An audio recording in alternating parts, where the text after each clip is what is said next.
کوئی دوست یا احباب جو غریب ہے اسے بنا ظاہر کیے صرف دل میں نیت کر کے زکوٰۃ دے سکتے ہیں؟ بالکل دے سکتے ہیں۔ سامنے والے کی آپ کیفیت کو جانتے ہیں کہ یہ غریب ہے، مستحق ہے، لیکن غیرت کی وجہ سے، حیا کی وجہ سے ہاتھ نہیں پھیلاتا، مانگتا نہیں ہے، تو آپ اسے عیدی کہہ کر کے بھی دے سکتے ہیں، نذرانہ کہہ کر کے بھی زکوٰۃ کا مال دے سکتے ہیں، کوئی حرج نہیں ہے، کیونکہ اس کو نیت کرنا ضروری نہیں، زکوٰۃ دینے والے کے لیے نیت ضروری ہے کہ تم جب دے رہے ہو تب زکوٰۃ کی نیت ہونی چاہیے۔ میرے پڑوسی کو سائنس کا مسئلہ ہے تو کیا وہ روزہ رکھ سکتے ہیں؟ سائنس جہاں تک میں جانتا ہوں یہ ناک کی بیماری کو کہہ رہے ہیں، یعنی یہی ہوگا میرے خیال سے، اسی کو کہہ رہے ہوں گے، سانس لینے میں تکلیف ہو رہی ہو، تو ایسی کوئی تو یہ روزے کے معنی چیز نہیں ہے، انہیں روزہ رکھنا چاہیے۔ روزہ چھوڑنے کے جو عذر ہیں وہ ایسی بیماری کہ اگر وہ روزہ رکھ لے تو بیماری میں اضافہ ہو جائے گا، شدت بڑھ جائے گی اور جان خطرے میں پڑ جائے گی، ایسی بیماری ہے تو اسے روزہ چھوڑنے کی اجازت ہے۔ باقی اگر یہ سردی بخار وغیرہ میں اگر روزہ رکھ سکتا ہے تو اس کو رکھ لینا بہتر ہے۔ میرے پڑوس اگر ہمیں یہ پتہ نہیں ہے کہ ہماری کتنی نمازیں قضا ہو چکی ہیں تو اس کو کیسے ادا کرنا ہوگا؟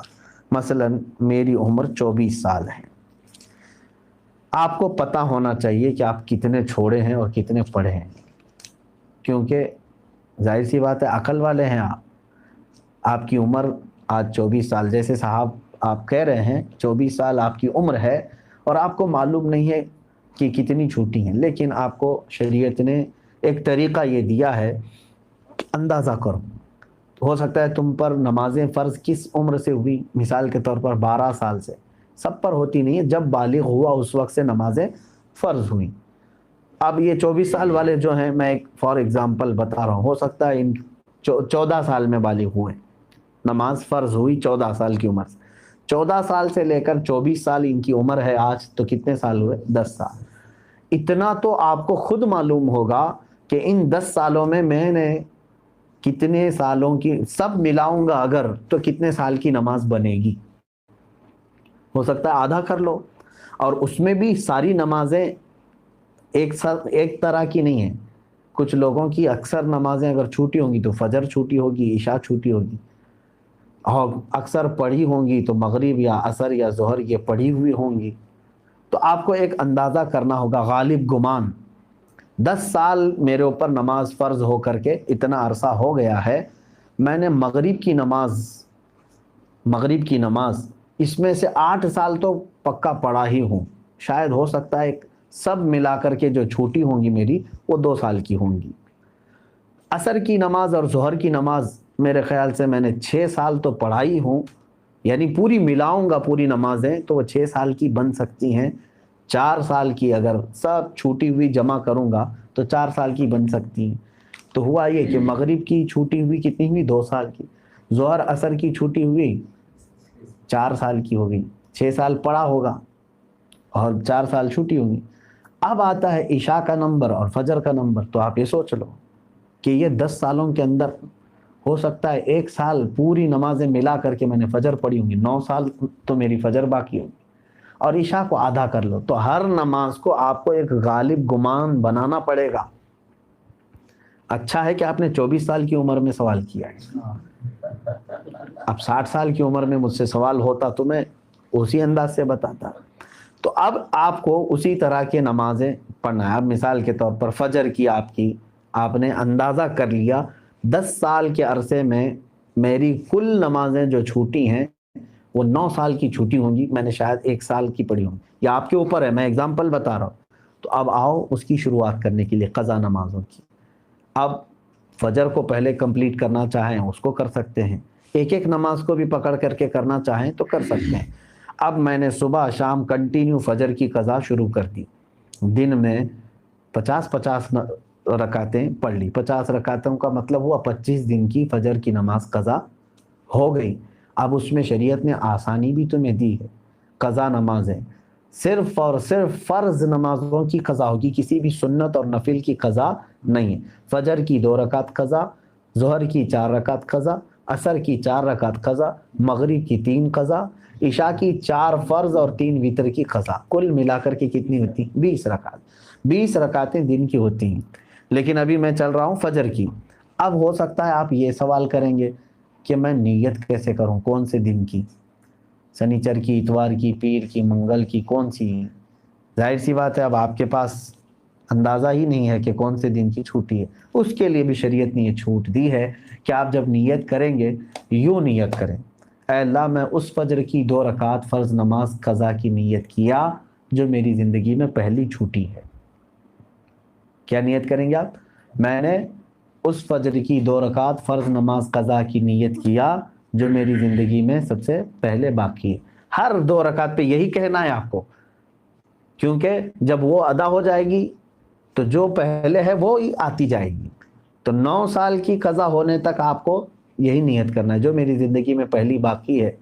ظہر کی بھی کرنا ہے یہی، میں نے اس ظہر کی 4 رکعت فرض نماز قضا کی نیت کیا جو میری زندگی میں پہلی باقی ہے، یعنی ترتیب میں اب جو پہلی باقی ہے اس کی میں نے نیت کر لیا، پھر اس کے بعد یہ آتی جائیں گی۔ اب مثال کے طور پر 100 نمازیں آپ کی ہیں، آپ نے نیت کر لیا میں نے اس ظہر کی 4 رکعت فرض نماز قضا کی نیت کی جو میری زندگی میں پہلی باقی ہے، تو 100 پہلے نمبر والی ہو گئی، اس کے بعد 99 بچے، لیکن جو دوسرے نمبر پر تھی نماز اب وہ کون سے نمبر پر آ جائے گی؟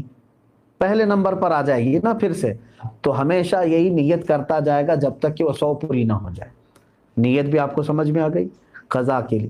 اب اس میں چھوٹ بھی دی گئی ہے آپ کو، رکعتیں چھوٹی کرنے کا بھی حکم ہے، یعنی اس طرح کے آپ کو مختصر کر سکتے ہیں آپ۔ مثال کے طور پر نماز میں سورہ فاتحہ پڑھا، آپ انا اعطینا اور قل واللہ احد پڑھ رہے ہیں، چھوٹی صورتیں پڑھ رہے ہیں، یہی کنٹینیو چاہے تو ہر رکعت میں پڑھ سکتے ہیں، ہر نماز میں 2 صورتیں پڑھی، اور تسبیحات جو ہیں رکوع اور سجدے میں وہ 3 پڑھ رہے ہیں، وہ تو ٹھیک ہے، اتنی مقدار تو آپ کو رکوع اور سجدہ کرنا ہی ہے۔ لیکن اتحیات میں بھی تشہد پڑھا انگلی اٹھا کر، درود ابراہیمی اور دعائے معصورہ اگر نہیں بھی پڑھا تو اس کی نماز ہو جائے گی۔ تو یہاں اور شارٹ کر دیا گیا ہے۔ قضا کرنے والے کے لیے یہ سہولت بھی ہے، وہ چاہے تو اپنی جلدی سے جلدی یہ پوری قضا مکمل کر سکتا ہے۔ جوانوں آپ سب سے میری گزارش ہے، بڑھاپے میں انتظار مت کرنا۔ کسی بوڑھے کو میں نے قضا کرتے ہوئے نہیں دیکھا کہ پوری زندگی کی وہ قضا کر کے گیا ہو، بہت کم۔ بڑھاپے میں اصل نمازیں پڑھنے میں ہی گھٹنوں میں تکلیف، کمر میں تکلیف ہو جاتی ہے۔ دیکھتے نہیں آپ آج مسجدوں میں اچھوں سے زیادہ کرسیوں کی نمازیں زیادہ ہو گئی، کیوں؟ اس وقت ان کو اپنی فرض نمازیں ہی دشوار ہو گئی ہیں، کہاں قضا کریں گے۔ نوجوانوں آپ کے پاس آج قوت ہے، طاقت ہے، آپ روزانہ ہی آپ اپنا ایک وقت لے لو، گھنٹہ 2 گھنٹہ، میں دن میں کوئی ایک وقت مخصوص کر لوں اور اس میں صرف اپنی قضا مکمل کر لوں۔ چند دنوں کے بعد آپ دیکھو گے آپ صاحب ترتیب ہو جاؤ گے۔ صاحب ترتیب اس کو کہتے ہیں جس کی پوری زندگی میں 5 سے زیادہ نمازیں قضا نہ ہو، اور اللہ تبارک و تعالیٰ کا وہ ایسا محبوب بندہ ہے کہ فرشتے اس کی ایک جھلک دیکھنے کو بے قرار ہوتے ہیں، جو پورے مکمل اپنی نمازیں مکمل کر چکا ہو۔ اللہ ہم سب کو توفیق عطا فرمائے۔ کیا نفل نماز تب تک قبول نہیں ہوگی جب تک فرض اور واجب نماز کی قضا ادا نہ ہو جائے؟ صحیح ہے۔ اب یہاں پر ایک دوسرا یہ بھی ہے کہ کچھ لوگ بہت ساری نفلیں پڑھ رہے ہیں، کوئی جو ہے حاجت کی نماز، کوئی توبہ کی نماز، اشراق کی نماز، اوابین کی نماز، کون سی نمازیں ہم سے پوچھتے بھی رہتے ہیں، میاں ان کے تو کھاتے میں فرض نمازیں اتنی باقی ہیں، تو اگر فرض باقی ہیں قضا تو نفل نمازیں آپ کی معلق ہوں گی، نہیں قبول ہوں گی۔ فرض جو ہے وہ قرض ہے تمہارے اوپر، اور نفل جو ہے یہ ہدیہ ہے۔ قرضہ پہلے دو، ہدیہ بعد میں دو، پہلے قرض ادا کرو۔ تو آپ جو پورے دن بھر کی نمازیں ہیں ان میں بھی جو سنت غیر مؤکدہ اور جو نفل ہیں ان کو چھوڑ کر کے آپ وہاں پر بھی یہ قضا نمازیں پڑھ سکتے ہیں۔ جیسے ظہر میں آپ کو 2 رکعت نفل ملتے ہیں نا 12 میں سے، 4 سنت مؤکدہ اسے نہیں چھوڑنا چاہیے، 4 فرض ہے اس کے بعد 2 سنت مؤکدہ وہ تو ہوں گی، 2 جو نفل ہیں اس کی جگہ پر کوئی پہلے کی فجر کی قضا پڑھ لیں۔ عصر میں جاتے ہیں 4 سنت پہلے ہے وہ غیر مؤکدہ ہے، اس کی جگہ پر کوئی پہلے والی کوئی 4 رکعت ظہر یا عصر کی قضا پڑھ لیں۔ مغرب میں بھی 2 نفل آپ کو ملتی ہیں، وہاں پر بھی آپ اپنی قضا پڑھ سکتے ہیں اس نفل کی جگہ پر، کوئی فجر کی 2 رکعت قضا.